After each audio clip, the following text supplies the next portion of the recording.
Que Jesus nos abençoe, nos inspire a cada um e que todos nós sejamos guardados junto dele em paz. Parabenizo o pessoal da AME que teve essa ideia de propiciar essa reunião nossa, essa confraternização no primeiro dia de dezembro, findando o ano, para que nós nos confraternizemos. Confraternizar, confrater, ou seja, estar com a família. E nós formamos uma frater, uma família que tem como criador a mesma origem, o mesmo pai, ou se quiserem me chamar por mãe também, Deus. Então somos todos advindos desse criador e formamos a família. Então é muito bom nós podermos nos encontrar e nos confraternizar num clima de amizade e, óbvio, fraternidade. Então, parabéns, pessoal da AME, pela iniciativa. E nos propuseram conversar um pouco sobre as parábolas, e aqui duas foram apresentadas, e ficou para que eu conversasse, que nós conversássemos sobre a parábola do semeador, que está lá no capítulo 13 do Evangelho de Mateus, que abre o grupo de parábolas que nós chamamos parábolas do reino, porque ali numa sequência de 7 parábolas, Jesus vai falar sobre o reino de Deus. E nas duas parábolas que foram aqui trazidas, nós temos um elemento comum nelas, que é a interioridade. Peixe se pesca dentro da água, semente se semeia dentro do suco. Ou seja, o reino de Deus é interior. E as 5 parábolas que tratam desse assunto, duas não diretamente, elas falam da mesma coisa, interioridade. Pérola, que se encontra dentro de uma rede, fermento, que age dentro da massa, a pesca, o joio e o tesouro enterrado em um campo. Tudo dentro de alguma coisa. Porque Jesus foi dizer que o reino de Deus não vem com aparências exteriores, pois o reino de Deus está dentro de vós, dizia ele. Então, quando falamos em quaisquer estruturas, principalmente nesse conjunto de parábolas, nós estamos falando sempre de interioridade. E estamos falando de pessoalidade. A pessoa. Não as pessoas. A pessoa. Cada um de per si. Cada um olhando por si mesmo a si mesmo. E cria-se então a estrutura. E aí também colocou sobre a didática de Jesus, que fala por parábolas. Porque no capítulo 16 de João, os discípulos perguntam a ele: Senhor, por que tu falas em parábolas? E ele responde: porque eles vendo não veem, e ouvindo não ouvem, por isso falam em parábolas. Em outras palavras, não estão ainda no ponto ideal para entender o ensino de uma maneira aberta e, de certa forma, profunda. Então, partia Jesus daquilo que era conhecido para chegar a um raciocínio desconhecido, que é o que na linguagem atual o pessoal chama de construtivismo, pós-piagetano. E na verdade ele é pós-Jesus, bem antes de Piaget, porque Jesus trabalhava essa lógica e ele falava na linguagem das pessoas. Vejam que ele falou da mesma coisa, interioridade, para pescador falando de pesca, para agricultor falando de semeadura. Então ele usava o elemento comum que as pessoas conheciam para fazer o mesmo ensino, mas não do mesmo jeito, porque o jeito dependia da capacidade do ouvinte. E da mesma forma ele faz na parábola do semeador. Diz o texto de Mateus: eis que aquele que semeia saiu a semear. E semeando, parte da semente caiu na estrada. E os pássaros dos céus vieram e a comeram. Parte da semente caiu em terreno pedregoso. Por não haver terra profunda, a semente germina, mas logo seca. Parte da semente caiu em terreno espinhoso, em meio de espinheiros. E germinando e crescendo com ela, os espinhos a abafaram e ela morreu. E parte da semente caiu em terra boa, e ali germinou, cresceu e frutificou, dando frutos, 30 por 1, 60 por 1 ou 100 por 1. Quem tiver ouvidos de ouvir, que ouça. E ele fecha a parábola. E essa parábola foram duas, essa é uma das que os discípulos pediram explicação.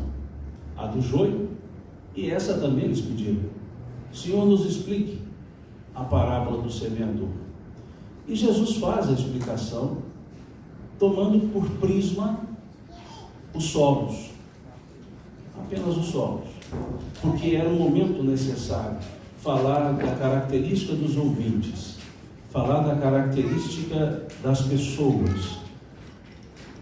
E ele então compara os diversos solos: terra estrada, coração duro, terreno pedregoso, pessoas de ânimo fácil, mas que se desanimam facilmente também, terreno com espinhos, corações animados, com certa força, mas com duplos interesses, e muitas vezes outros interesses sufocam o interesse principal.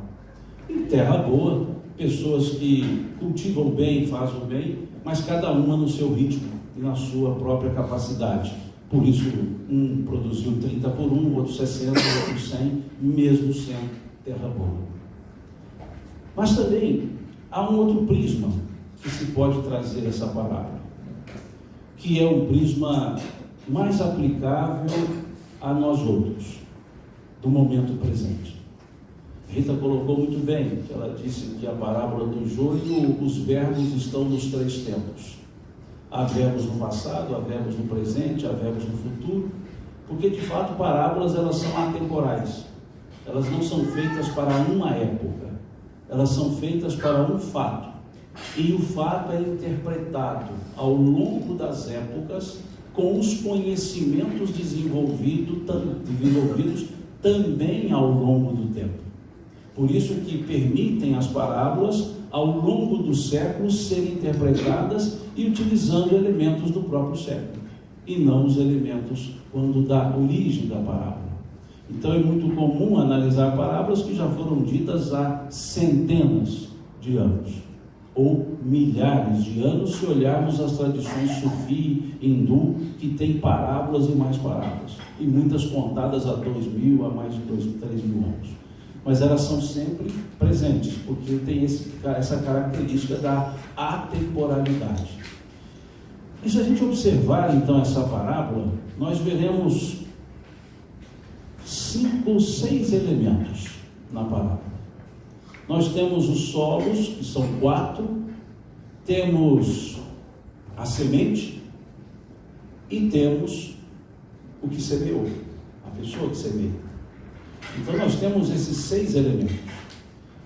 Os solos são os 4 tipos de pessoas. A semente é aquilo que foi levado. Porque Jesus, quando analisa, ele diz: a semente é a palavra, ou seja, a semente é o ensino. Os solos são as pessoas. E o que semeou é aquele que leva o ensino, que leva a palavra. Só que, de uma forma que eu diria não muito adequada, traduziu-se a expressão aquele que semeia por semeador. E o texto não está escrito semeador. O texto está escrito: eis que aquele que semeia saiu para semear. Porque há diferença entre um semeador e aquele que semeia. Semeador é uma profissão. Como aquele que pinta é diferente de pintor. Pintor é aquele que pinta por profissão. Aquele que pinta é por uma opção. Ele não necessariamente é profissional. Ele tem o gosto de fazer. Então a parábola diz: eis que aquele que semeia saiu para semear. E não o semeador saiu para semear. Porque aquele que semeia são quaisquer pessoas. Não há um direcionamento, não é escolhido um para fazer isso. Todos nós semeamos, todos nós ensinamos, todos nós aprendemos, todos nós, ora, temos o que passar, todos nós, ora, temos o que aprender. Então, Kardec, quando traz essa parábola para o capítulo 17 do Evangelho segundo o Espiritismo, ele a traz como aquele que semeia, ele não traduz como semeador. E as traduções mais antigas também mantêm aqueles que semeiam, aquele que semeia. E umas traduções mais novas colocaram o semeador. Só que são diferentes. E o sentido que Jesus trazia, porque Jesus não fundou nenhuma instituição. Jesus não fundou uma religião. Ele valeu-se de pessoas comuns para semear. E de vós, capítulo 10 de Mateus, e de vós levai a palavra, ensinai as pessoas, curai os enfermos. Veja, ele não falou isso para 12 pessoas, ele falou isso para todos os discípulos. Então, a ideia contida é aquele que semeia, quaisquer pessoas. E traz ali, quando nós analisamos textos, quaisquer que sejam, sujeitos, verbos, pronomes, eles são fundamentais, porque eles indicam ação, característica, agente, motivos. E se nós não olharmos isso, nós não conseguimos uma interpretação semântica e gramatical. E vejamos que ali na parábola diz: eis que aquele que semeia, e Jesus usou um verbo, saiu para semear. Eis que aquele que semeia saiu, mostrando que a semeadura não é por comodidade, não se semeia no lugar mais perto. Para que a semeadura tenha o seu efeito, é preciso que haja o esforço daquele que semeia, é preciso que ele saia, é preciso que ele haja. O verbo sempre determina a ação. E ali diz o texto: eis que aquele que semeia saiu para semear. Foi além do que a sua própria volta, foi além do que simplesmente a comodidade do mais perto, foi além de fazer as coisas somente quando são possíveis, quando são fáceis. Foi além daquele momento que as pessoas dizem: não, hoje eu não posso, eu estou um pouco ocupado.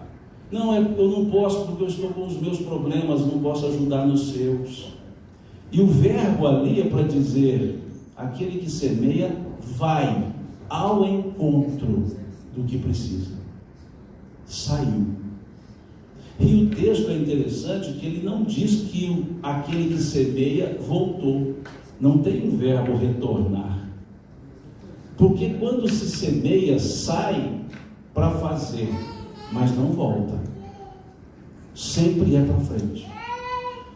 É aquilo que Jesus dizia: aquele que põe a mão na charrua e olha para trás, não é digno de me servir. Nós não temos que olhar o que foi feito, nós temos que olhar o que falta a ser feito. Por isso aquele que semeia só caminha para frente.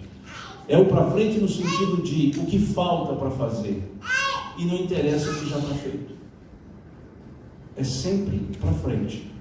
É o que dirige olhando o para-brisa e não somente o retrovisor.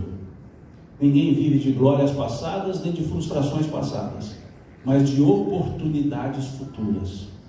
Por isso o verbo sair e não o verbo retornar. E sobre esse assunto, Antônio Vieira, lá no século XVII, que aliás é a melhor análise dessa parábola que eu conheço, feita por Antônio Vieira lá no século XVII, que se chama o Sermão da Sexagésima, em que Padre Antônio Vieira analisa justamente isso. E o que eu estou aqui colocando são palavras dele, ditas por ele, na análise. E lá na análise do chamado Sermão da Sexagésima, ele vai fazer um trocadilho com os pregadores, e utilizando-se de duas palavras portuguesas, passo com C cedilha e passos com 2 S. O que é passo com C cedilha? A área da igreja, que aqui nós chamamos de átrio, aquela área circunvizinha, só da externa, próxima, colada à igreja. Então ele diz: eis semeadores de passo, com C cedilha, ou seja, que não sai do lugar, e eis os semeadores de passos, aqueles que saem para semear. E ele diz: quando da colheita há que se medir o grão, mas também há que se contar os passos. Em outras palavras, o esforço que foi feito. Fazer o simples é o que qualquer um faz, esforçar mais é difícil. Então ele dizia que os que estavam nas colônias tinham mais passos, os que levavam, que iam evangelizar na África, e os que estavam em Lisboa, porque esse sermão ele faz em Lisboa, os que estavam lá só tinha mais passo, não sei se diz, ou seja, deles apenas os grãos seriam medidos, mas não os esforços feitos. E para os outros, além da semeadura, também os passos, mostrando a importância do verbo sair, que está na palavra. E ali ele propõe responder uma pergunta, que é o cerne da palavra. A semente foi colocada, ou melhor dizendo, caída, porque o verbo utilizado não foi plantou, foi caiu. Parte da semente caiu na estrada, parte caiu no terreno pedregoso, parte caiu, mostrando que aquele que semeava não tinha muita experiência, porque senão ele teria plantado. Mas tudo bem, o verbo é cair.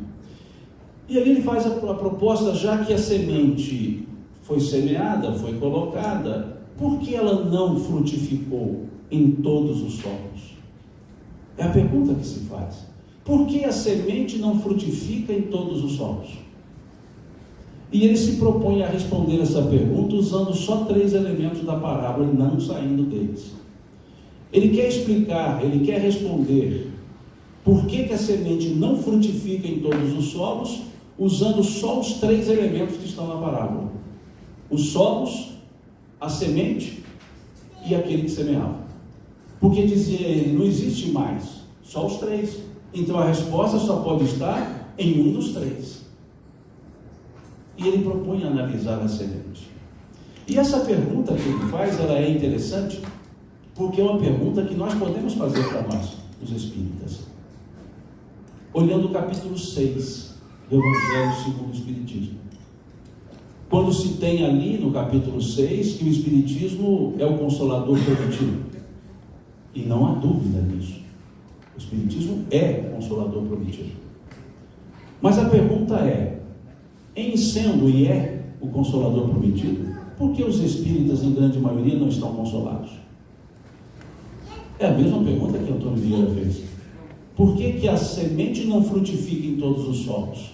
Em outras palavras, por que nem todos os espíritas estão consolados? Como a Rita colocou, o doutor Pedro colocou. Por que não? É por causa do Espiritismo, que é a semente? É por causa da própria pessoa? Ou por causa daqueles que se propõem a levar o ensino? Porque só temos 3 também. Que nós chamamos não de semeador, de aquele que semeia, nós chamamos de palestrantes, que também não seria correto. Porque palestrante é profissão, e aquele que palestra é uma opção. Nem todo que palestra é palestrante. Todo palestrante palestra, mas nem todo mundo que palestra é palestrante. Então nós não somos palestrantes, nós somos aqueles que fazemos palestra. Nós somos aqueles que falamos, mas nós não somos palestrantes. Ninguém tem essa profissão entre nós, os espíritas. Embora alguns estejam querendo fazer carreira nisso. Mas isso é outra conversa. Mas pensemos, não somos. Nós estamos conversando, mas não somos palestrantes, porque ninguém tem essa profissão. Professor, juiz, advogado, pedreiro, carpinteiro, não interessa a profissão. Estudante, não interessa a profissão, interessa a ação de falar. E é isso que está na parábola. Não era um profissional, era uma pessoa que teve a opção de sair para semear. E observemos então os 3 elementos. A semente, nós vamos nos perguntar, foi a responsável por não haver frutificação? E a resposta é buscada na própria parábola, olhando só a semente. A semente que caiu na estrada, pode-se dizer que ela era ruim? Não, porque ela sequer deu tempo para germinar. Mas pode-se dizer que ela era boa e interessante? Sim, porque os pássaros comeram. Então ela era gostosa. Ela alimentou. Então aquela semente, embora não se saiba se ela tinha fator germinativo, sabia-se que ela era interessante, porque os pássaros dela se alimentaram. A semente que caiu em terreno pedregoso, ela era ruim? Era, porque ela não deu fruto? Não. Porque diz o texto, e germinou. Então ela era boa, ela tinha fator de germinação, porque senão ela não germinaria. E qual o motivo de ela não crescer e frutificar? Porque no solo havia pouca terra. Então não foi problema da semente, porque em tese, se houvesse mais terra, a semente teria crescido e frutificado. Então a semente era boa. A semente que caiu entre espinheiros era boa? Era. Porque lá, além de germinar, cresceu. Diz o texto, e germinando, cresceram com ela os espinhos. Cresceram com ela, quer dizer, ela germina e cresce, porque havia terra. Só que ali houve um problema. Havia espinhos em maior quantidade e abafou a possibilidade do crescimento. Então, se não houvessem os espinhos, a semente teria frutificado, porque ela germina e cresce. E no terreno, terra boa, a semente era boa? Era, porque ela germina, cresce e frutifica. Mas dá a mesma quantidade de frutos? Não, porque diz o texto, umas dando 30 por 1, 60 por 1 e 100 por 1. Quer dizer, mesmo terra boa tem diferença de aproveitamento, porque as pessoas não somos iguais. Cada pessoa está no seu momento, cada pessoa reage de maneira diferente a um mesmo estímulo. Então nós somos diferentes, embora semelhantes, mesmo na bondade. Se olharmos o livro dos Espíritos, a partir da questão 100 até a questão 113, nós veremos a classificação dos Espíritos. E veremos ali, a partir da questão 106, os bons Espíritos. Bons Espíritos, segunda ordem, que são divididos em 4 categorias. Entre os bons tem 4 divisões: os espíritos sábios, os benevolentes, os de sabedoria e os superiores. 4. E todos são bons, mas cada um com a sua característica. Os sábios tendem mais às questões do conhecimento, os benevolentes às questões da fraternidade, da caridade. Os de sabedoria entendem os dois, e os espíritos superiores aplicam as duas vertentes na sua forma de ser. Então mostra que entre os bons também tem uma diferença. Tem o mais bom, o menos bom, não. Tem aqueles que têm características de atitude. Todos são bons. Essa é a terra boa. Então percebamos, a semente, ela é responsável pela não frutificação em todos os terrenos? Não, porque a semente é a palavra, não é? Disse o Cristo. Ou seja, o ensinamento que se nos chegou é ruim? Não. O que o Cristo nos ensinou é ruim? Não. Por que não frutificou em todos os corações? Porque nem todos que ouvimos as palavras de Jesus mudamos a maneira de viver. Porque nem todos que somos espíritas temos o mesmo comportamento. A responsabilidade é do ensino? Não. Então já tiramos esse elemento. Então o problema não é o espiritismo, o problema não é o ensino de Jesus. Ele sempre é bom, ele traz o certo. Sobraram 2 elementos.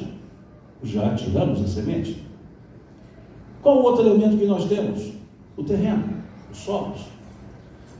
Solos, estrada, pedregoso, espinheiro, terra boa, tipos de pessoas.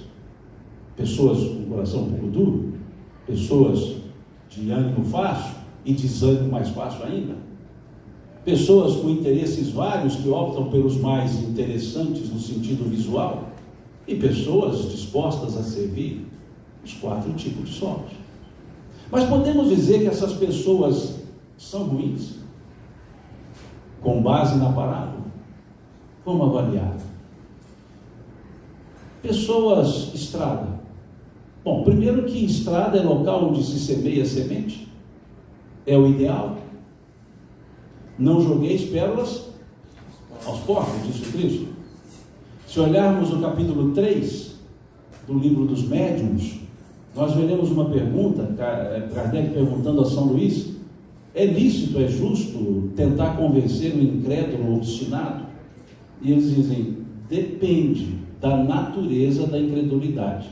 Aquele que não está convencido pelos fatos e pela razão, a incredulidade é uma prova pela qual deverá passar. Buscai as almas de bom ânimo, que são em número muito maior do que imaginais, e deixai estes, por conta da providência, que encontrarão meios de trazê-lo à vossa causa. Ou seja, na linguagem mineira, não adianta bater em ferro frio. Ou seja, nem tudo é momento certo para se fazer.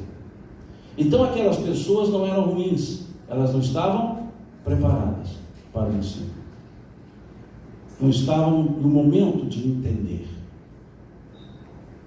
Então, potencialmente, poderiam ser boas, mas não estavam no momento certo. Foi o que Jesus disse, capítulo 16 do Evangelho de João: muitas coisas vos tenho que dizer, mas vós não podeis suportá-las agora. Quer dizer que lá para frente poderia, quando desenvolvesse o melhor raciocínio. A pessoa, o solo pedregoso. Podemos dizer que essas pessoas de ânimo fácil são ruins pela parábola? Em tese, não. Porque essas pessoas de ânimo fácil permitiram que a semente germinasse. Ou seja, naquele momento que entenderam, que aprenderam, se entusiasmaram. Ficaram entusiasmadíssimas. Mas, mineiramente falando, fogo de palha arrefeceu. Então existe um potencial, existe o bom ânimo, existe a força de vontade. E Kardec chamava esses de espíritas exaltados. Espíritas exaltados. Está lá na conclusão número 7 do Livro dos Espíritos. Que são aqueles que se entusiasmam com a fenomenologia, com a manifestação dos espíritos, mas que acabam não indo além disso. Os exaltados. Então não estão desenvolvendo-se, mas há um momento ali de gostei, isso para mim é importante, dura pouco. Então não são ruins, têm potencial. Os solos, pessoas, espinheiros, pela parábola, são ruins? Em tese não. Porque além de germinar a semente também permite crescer a planta. Então são pessoas que faltam um pouco de profundidade, mas são pessoas que entenderam, se esforçaram, mas outros fatores chamam mais a atenção. São pessoas que não estão conseguindo discernir o que é joio, o que é trigo. São aquelas que ainda não conseguem, olhando, saber qual é a melhor atitude da pior. Como é o bem, como é o mal.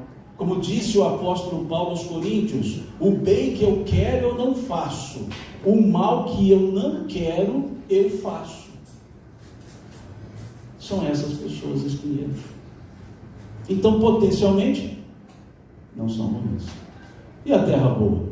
Bom, essa está lá, claro, que produziram, germinou, cresceu e frutificou. Pessoas que aplicam de acordo com as suas próprias possibilidades, 30, 60, 100. Então percebemos que a responsabilidade plena também não é dos ouvintes. sobrou um elemento só. Qual elemento sobrou? Aquele que semeia. Aquele que ensina, aquele que leva. Se ele percebesse que a estrada não era local ideal, ele colocaria a semente ali?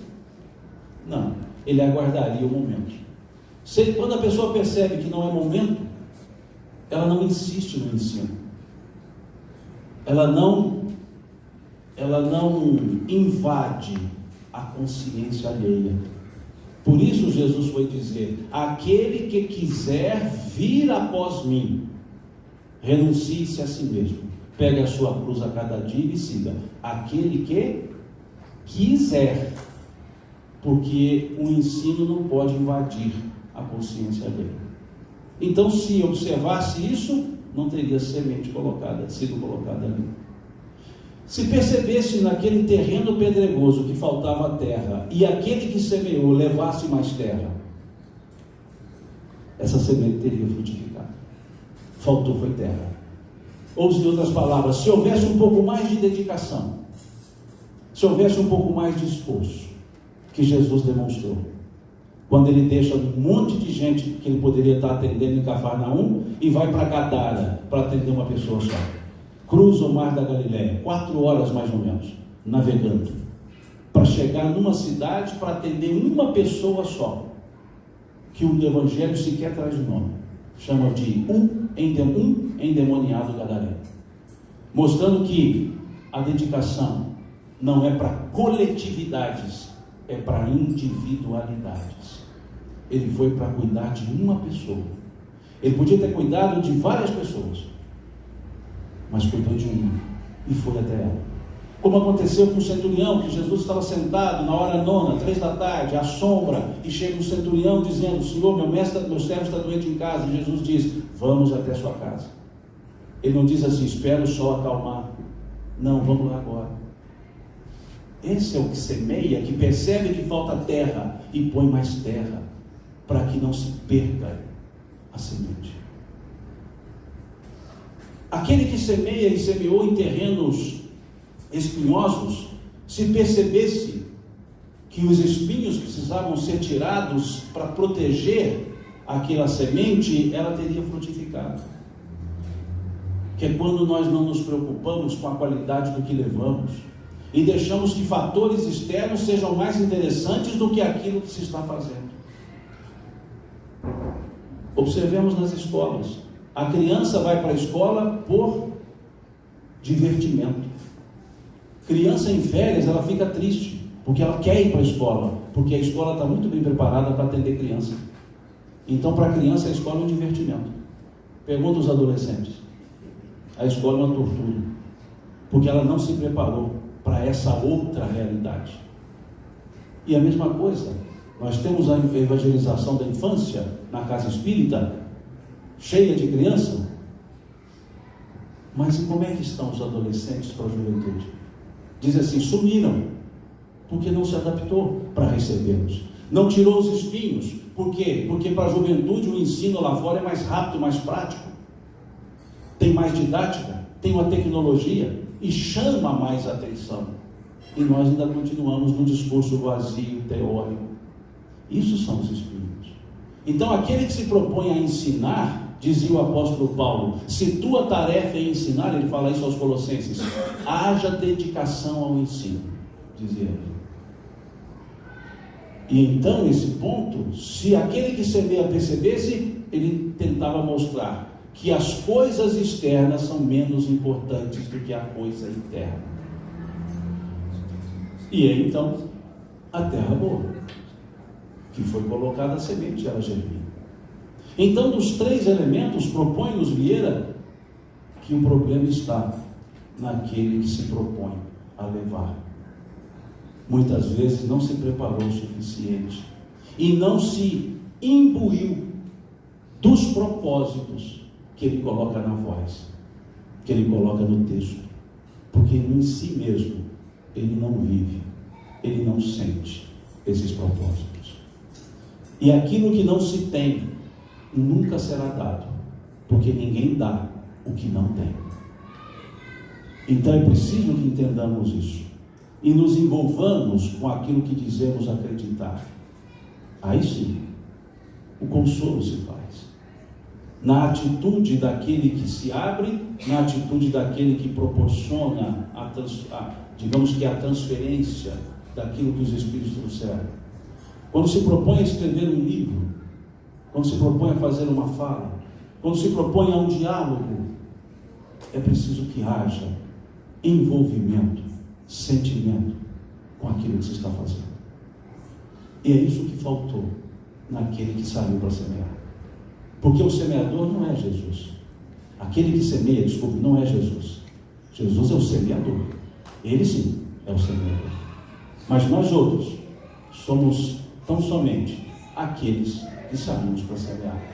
E cabe-nos, se semeamos em casa, se semeamos no trabalho, se semeamos no meio religioso, se semeamos na sociedade, não interessa, cabe-nos cuidar para aquilo que é sagrado, que é o ensino, possa de fato germinar, crescer e frutificar, mesmo em solos aparentemente adversos, mas que com um esforço, um preparo e uma boa ação, eles se transformam em solos propícios para poder germinar, crescer e frutificar essas palavras que o Cristo nos trouxe, que Pedro as chama palavras de vida eterna. Então, que assim pensemos, quando formos observar essas parábolas, o que está ali, e façamos uma pergunta: por que não foi diferente? E muitas vezes a resposta vai estar por falta de uma atitude pessoal, por falta de uma atitude, de uma ação, de um sentimento pessoal. É isso que a gente pode, pela limitação que nós temos, aprender dessa palavra.